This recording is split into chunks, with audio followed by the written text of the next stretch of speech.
Pesona Prabowo Subianto semakin bersinar di hadapan para konglomerat internasional. Presiden ke-8 ini secara terang-terangan memperkenalkan Indonesia di hadapan dunia.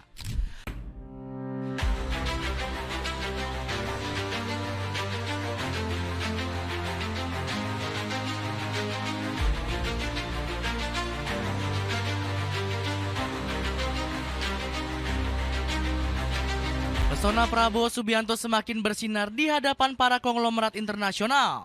Presiden ke-8 ini secara terang-terangan memperkenalkan Indonesia di hadapan dunia. Terbaru, Prabowo secara bangga mempromosikan sejumlah konglomerat tanah air di hadapan perusahaan Jepang. Andi Samsudin bahkan ikut bangga luar biasa dengan Pak Prabowo. Bagaimana tidak, sang presiden dianggap telah mengambil kebijakan-kebijakan tepat. Penasaran kisahnya seperti apa? Dengerin ceritaku sampai selesai ya. Ajak Jepang kerja sama. Prabowo Subianto menggandeng banyak negara untuk bekerja sama dengan Indonesia. Politikus 73 tahun ini juga nggak henti-hentinya untuk mengajak perusahaan asing untuk berinvestasi. Ambisi besar ini terlihat dari dirinya yang menemui banyak perusahaan saat menghadiri KTT APES 2024.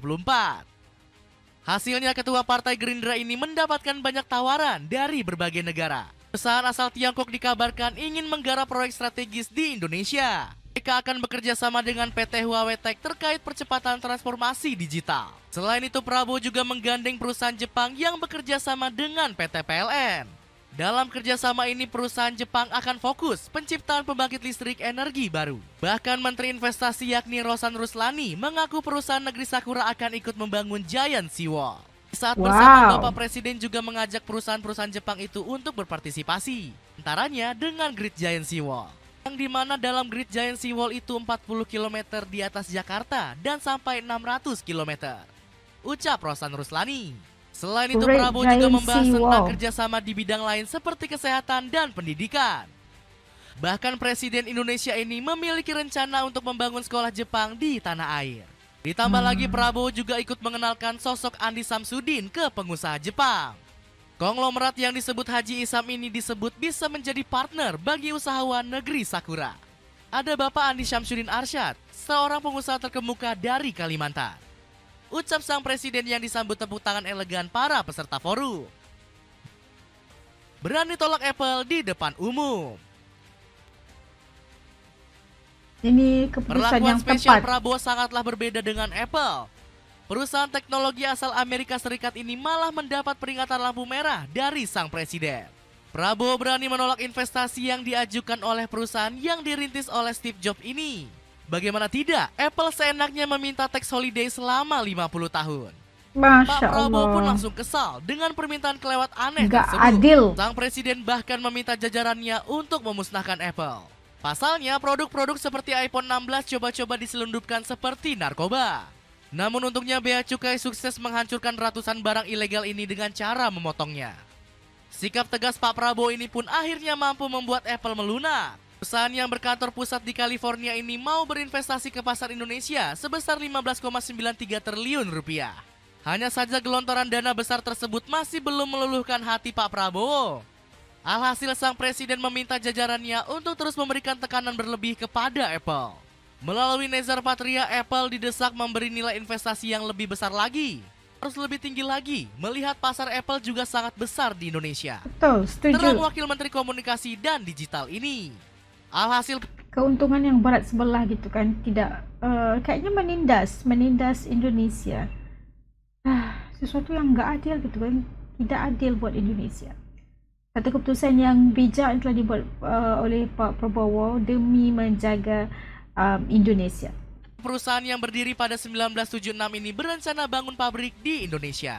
Namun Pak Prabowo kembali menegaskan kalau Apple nggak boleh berfokus pada aspek infrastruktur saja. Sang presiden menuntut Apple wajib mengembangkan sumber daya manusia di Indonesia, terutama di bidang digital dan kreativitas, agar anak bangsa bisa merasakan langsung dampak dari Apple. Pidato terbaru Prabowo Subianto. Selain berhasil menekan Apple, Prabowo Subianto memberikan pidato karismatik di acara HUT Muhammadiyah. Politikus 73 tahun ini menegaskan ketangguhan Indonesia di tengah kemelut politik global.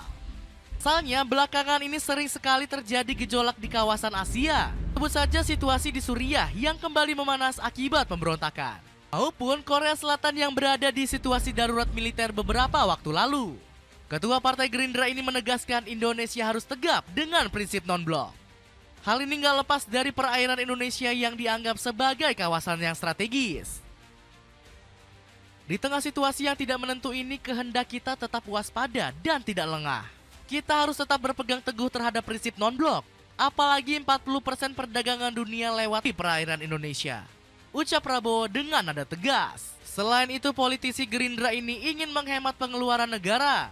Salah satunya dengan mendesak Kementerian Keuangan untuk memotong anggaran kunjungan ke luar negeri.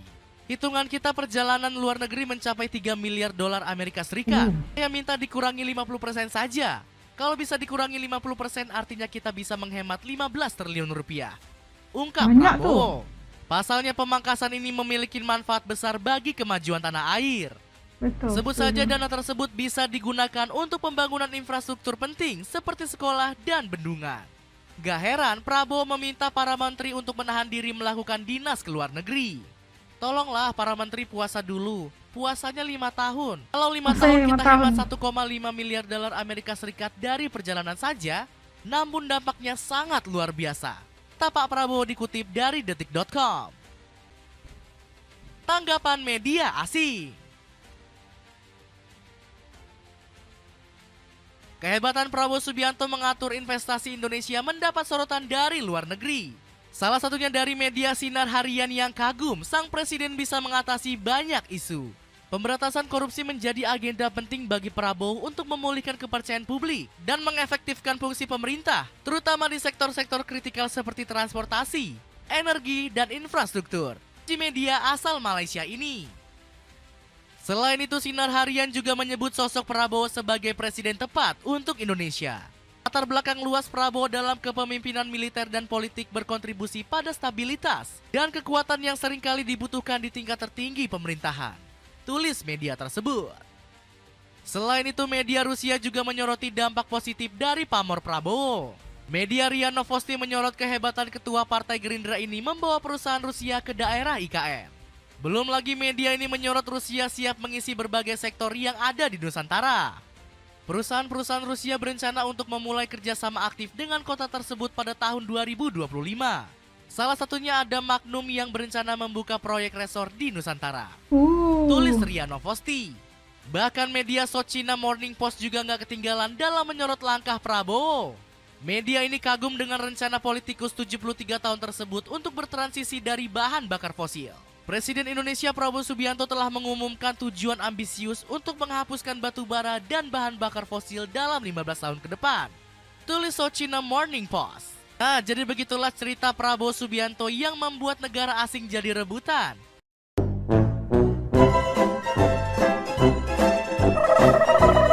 Nah, itu tadi kita saksikan bagaimana media-media asing membawa sorotan-sorotan cerita-cerita tentang kepimpinan oleh Pak Prabowo yang pastinya memberikan satu impak yang sangat luar biasa. Image Pak Prabowo ini sebagai presiden baru Indonesia pastinya memberikan satu impak yang positif, bukan hanya untuk presiden saja, Presiden Pak Prabowo, tapi Indonesia secara keseluruhannya. Dan kita melihat bagaimana Pak Prabowo ini sangat mementingkan tentang kemasukan para pelabur dari luar negara untuk masuk ke Indonesia, tetapi tidak boleh sewenang-wenangnya masuk ke Indonesia tanpa memberikan keberuntungan kepada Indonesia pastinya. Terbukti apabila Pak Prabowo ini menolak investasi Apple kerana tuntutan mereka, Apple tu sangat luar biasa ya, free daripada untuk membayar pajak selama 50 tahun. Bagi saya sesuatu yang gak masuk akal loh, gak masuk akal gitu. Dan sesuatu yang sangat harus dihormati pendirian Pak Prabowo tentang bagaimana dia menilai masyarakat Indonesia itu, kepentingan rakyatnya itu didahulukan, lebih-lebih lagi dalam bagaimana menasihati menteri-menterinya agar dipangkas ya 50%, 20% perjalanan ke luar negara dapat menjimatkan banyak untuk digunakan dan boleh disalurkan kepada sektor-sektor lain seperti pendidikan dan sebagainya, dan ramai sekali yang menghormati dan juga menyanjungi apa yang telah dibawakan oleh Pak Prabowo, dan pendirian Pak Prabowo itulah sesuatu yang luar biasa. Dan kita doakan kepimpinan di bawah Pak Prabowo Indonesia bisa menjadi luar biasa dan terus memberikan peluang-peluang baik buat rakyat Indonesia. Dan menurut kalian kayak gimana? Titip komen kalian di bawah, kerana As juga ingin tahu apa pandangan kalian tentang Presiden Pak Prabowo. Okey, salah silap As minta maaf. Terima kasih yang nonton sampai habis, yang dukung dari dulu sampai sekarang, jutaan terima kasih. Yang baru masih belum gabung, ayo bantu dengan tekan saja butang subscribe, kerana subscribe itu kan gratis aja, geng. Okey, semoga kita semua ini dilindungi Allah, dalam lindungan Allah selamanya, insya Allah. Sampai jumpa lagi di lain video. Jaga diri semua. Dadah.